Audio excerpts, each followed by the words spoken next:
Innovation, the best pure macro player in StarCraft 2 Terran history, facing off against Rain, the best pure macro player in StarCraft Protoss history. And this is going to be a real knuckle duster, folks, a continuation of the Innovation-a-thon, a series in which I take a look at every one of Innovation's games in his WCS 2013 GSL Korea Season 1 run, aka the first GSL that ever happened in Heart of the Swarm. This was Innovation at the peak of his powers. You took a guy who was razor sharp at the end of Wings of Liberty, was only allowed to switch to StarCraft 2 at the end of Wings of Liberty due to the Kespa restrictions. He was finally able to spread his wings. Kespa said, alright, you don't have to practice Brood War anymore, just go all time, full time on SC2, maximum try hard, give it everything you got. And this is what the result was. A sort of soul-crushing, scintillatingly powerful macro player that would bring your jaw to the ground. It would really blow your doors off and overwhelm you in terms of how clean his macro was, how much pressure he put on, how many workers he had, how he never got supply blocked, how he never made macro mistakes, how much stuff he had. And at that last one, let that last one really sink in, how much stuff he had, because honestly guys, at the end of the day, that's what StarCraft is all about. How much stuff can you make? How good are you at consistently producing workers? Not getting supply blocked, consistently wearing your opponent down, harassing and producing at the same time. Lots of players can sit there and harass and build up a 1200 mineral bank as they don't macro and don't incur a worker advantage. Look at the American Terran player Ruff. He's been doing it for 10 years. Here's a player with an incredible amount of creativity and intelligence, and because he can never macro properly when he does his pushes and doesn't incur worker advantage, all of his creativity sort of goes to waste or is nerfed down or squandered, because anytime you are aggressive or really even do anything in StarCraft, you're doing that to predicate a macro advantage. You can sit there and harass your opponent all day, do aggressive builds, micro like a Gosu, and you know what? If you're not making workers at home, it doesn't really mean shit. Because the entire point of harassment style builds or pressure builds, or really any StarCraft play, whether it be a macro or an aggressive opener, is to incur a worker advantage. And Innovation understood this, and he was so good at taking advantage of this, cutting all the corners, putting the maximum amount of pressure on, and understanding that the cascading effect of never screwing up your macro was something that could win you games.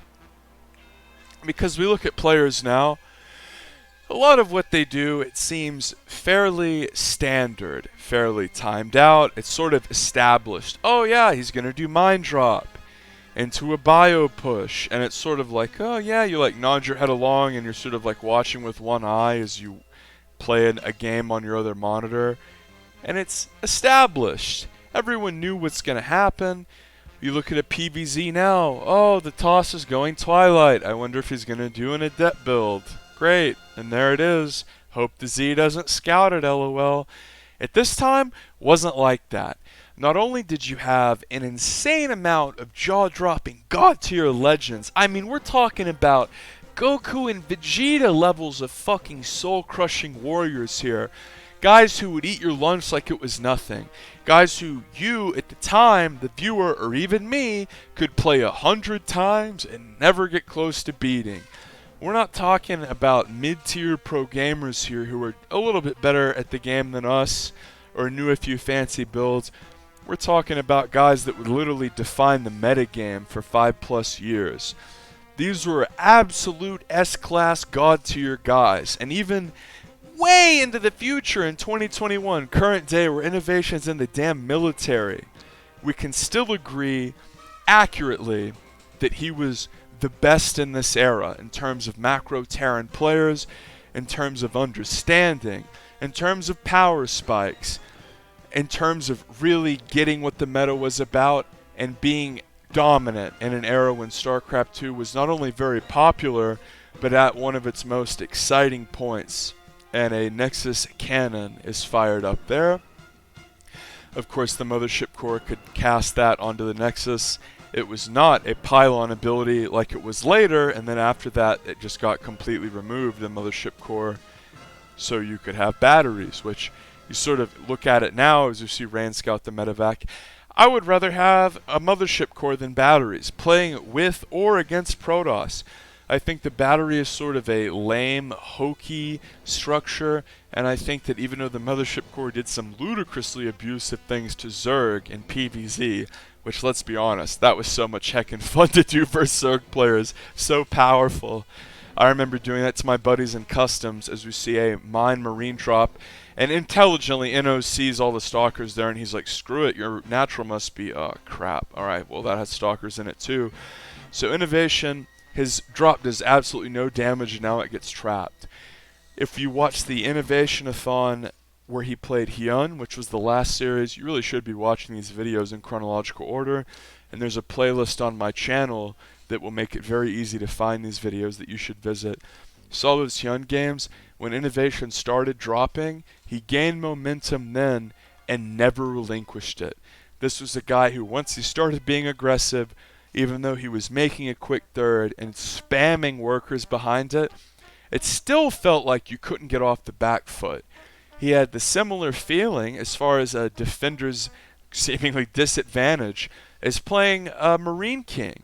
Think of a guy like Marine King, so insanely aggressive, always attacking, but if you look at my Marine King's Immortal game video where he invented marine splitting, we see Marine King doesn't even make a true third. He floats his main and natural to keep pushing.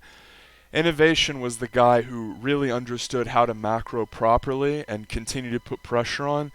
There's a big difference between spamming mules on two bases and attacking no matter what, and taking thirds that are relatively fast for the matchup at the time. You might be looking at this game going, oh, he just took his third, it's 10 minutes and 30 seconds in.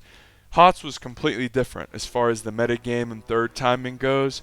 It's funny because now you start with so many workers, it's actually harder to cheese, and there's less build up, and it's more difficult to sort of establish this weird like mid game. There's way less of a mid game. You can't really pressure as much in the mid game. In the current game, it's wow, you're like right into the mid late game, but here we see there's more of a tenuous build up where right now the Protoss player is desperately trying to tech into more Colossi and the Terran player is doing a very intelligent pressure build. Expect the Mothership Core to do the Nexus Cannon very soon as Rain desperately tries to churn out that next Colossi. And a little drop is going to occur in the main to potentially swing the Protoss army back. Innovation pressuring the Protoss saying, okay, what do you want? Pick your favorite child. Do you want to keep your natural? You want to defend the drop? What do you want to do? Great force fields there from Rain, and Innovation springs forward and picks up the units, and he's in this sort of weird position where it's like, well, crap, like I'm sort of losing a lot of stuff. He didn't really fall for the mine drop. He's got an obs back there.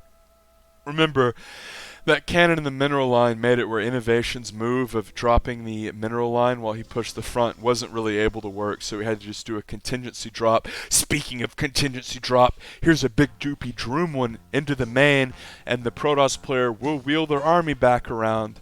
And of course, Innovation continues to pressure. He'll snipe the cannon, and he wants to focus the Colossi. Notice as soon as he does that, Rain just brilliantly brings them back. No sloppy micro. And this is one of those very high-level S-Class games where both players are doing the correct thing. As far as when one pushes, the other reacts appropriately, thus the push is nullified. That mine drop with an extremely heavy pressure up front would have killed 80% of Protosses in this era, but Rain is so good at being patient and defending and not overreacting. And again, we see multi-prong drop harass as far as knifing into the front and then going into the main base with the drop. That's what I mean by multi-prong drop harass. Rain always ready for it. He's got the obs out there. He had the obs in the main to check for the mines. He's trying to break down the third rocks. Remember, his third is going to be a little bit later than Inno's because he's always been on the back foot.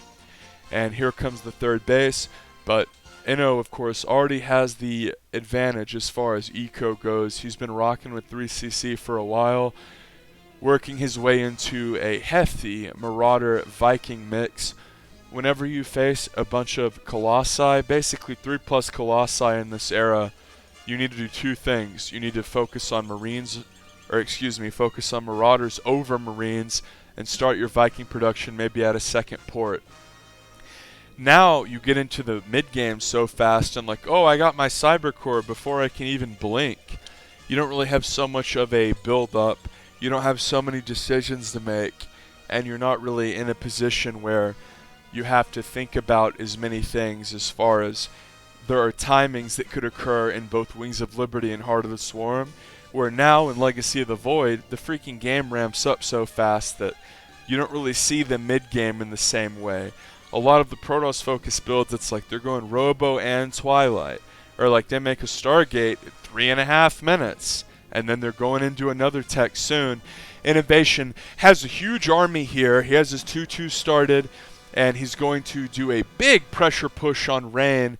Rain, of course, is trying desperately to hold with his Colossi-centric mix. Charge is about to finish, and Innovation's in this spot on this very defensively powerful macro map where he's saying to himself, okay, he's going Colossi, this is like the best defensive Protoss player out there. If I lose this game, I'll have to go to a final match point game. In the sense that, well, holy crap, if I lose, I'm out in the round of 32. In Innovation, he's going to pull all the boys. He's going to fire all of his streets. He's completely maxed. Damn the torpedoes. I need every freaking thing in the world to deal with Rain. He's so talented. His macro's so good. I can't pull a single punch. I can't hold anything back. This is very reminiscent of the game we saw against Hyun very recently. Nexus Cannon goes up, and here comes Inno with an insane force pressing forward. He wants to focus the Colossi with the Vikings. Marine Marauder mix screaming forward. Perfectly placed force fields and Guardian shields go up that the Terran player has so much innovation. Grinding the toss down as a Colossi pops out and just gets eviscerated. Marauders scream forward and Inno wins. As, oh my goodness, beautiful masterclass there from both players, frankly, as even though Rain is eliminated, that defensive play he was doing to defend the mine harass into his main when he was getting hit with that hefty push, great presence of mind to not just panic and bring everything down on the low ground. Rain really showed why he was so good, and even though he's immensely disappointed at being eliminated, Innovation is going to move on to the next round over the immensely disappointed Rain. And Innovation, of course, is the protagonist of this series and did a great job against Rain, who he lost to in the first round. And you want to hear something heckin' hilarious? The next series is the round of 16. It's literally the best round of 16 in GSL history. Flash, the best pro gamer ever. Innovation, our beloved protagonist. Life, one of the most controversial, god tier, and talented people in the entire scene. And Parting, one of the most decorated and winningest pro gamers ever that is still kicking ass in GSL to this day.